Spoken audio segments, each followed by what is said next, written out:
Ohayo Japan! Konnichiwa! Morning Pinas! Ngayon po ay lunch break ko. Ayan, dito po ako kumakain ngayon sa aking sasakyan. Araw-araw po ako dito kumakain pag may pasok.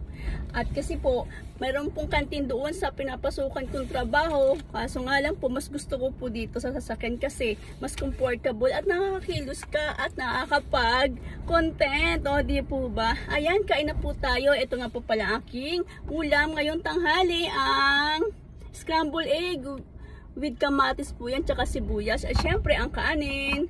Napadami po ang kanin natin. Tara, kain na po tayo. Ayan, tuwing 12 o'clock ang aking lunch break.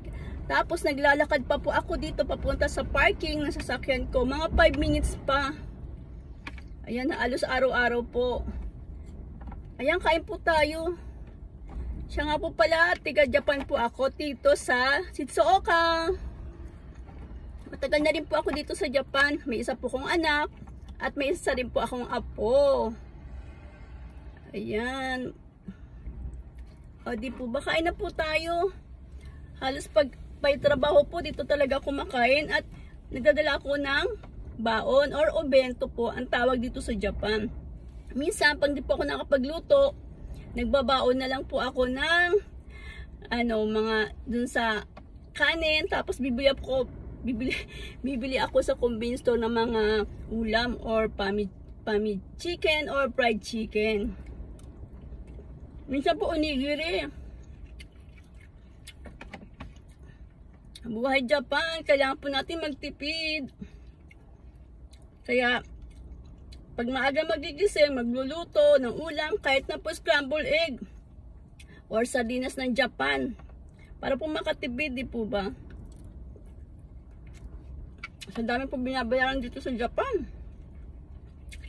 Kailangan magtipid. At gaya ngayon, naka-off po ang engine ko. Nakabukas naman ang aking bintana.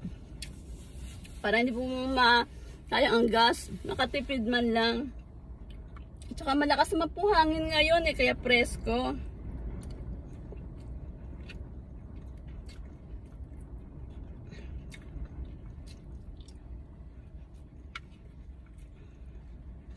Kain lang po.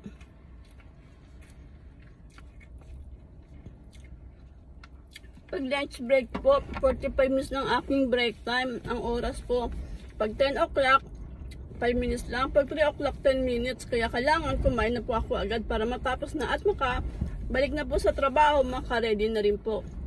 Thank you for watching Buhay Japan, ang aking buhay dito sa Shizuoka. Yan, lunch break ko lang po. See you on my next video. Arigatou gozaimashita. Thank you very much.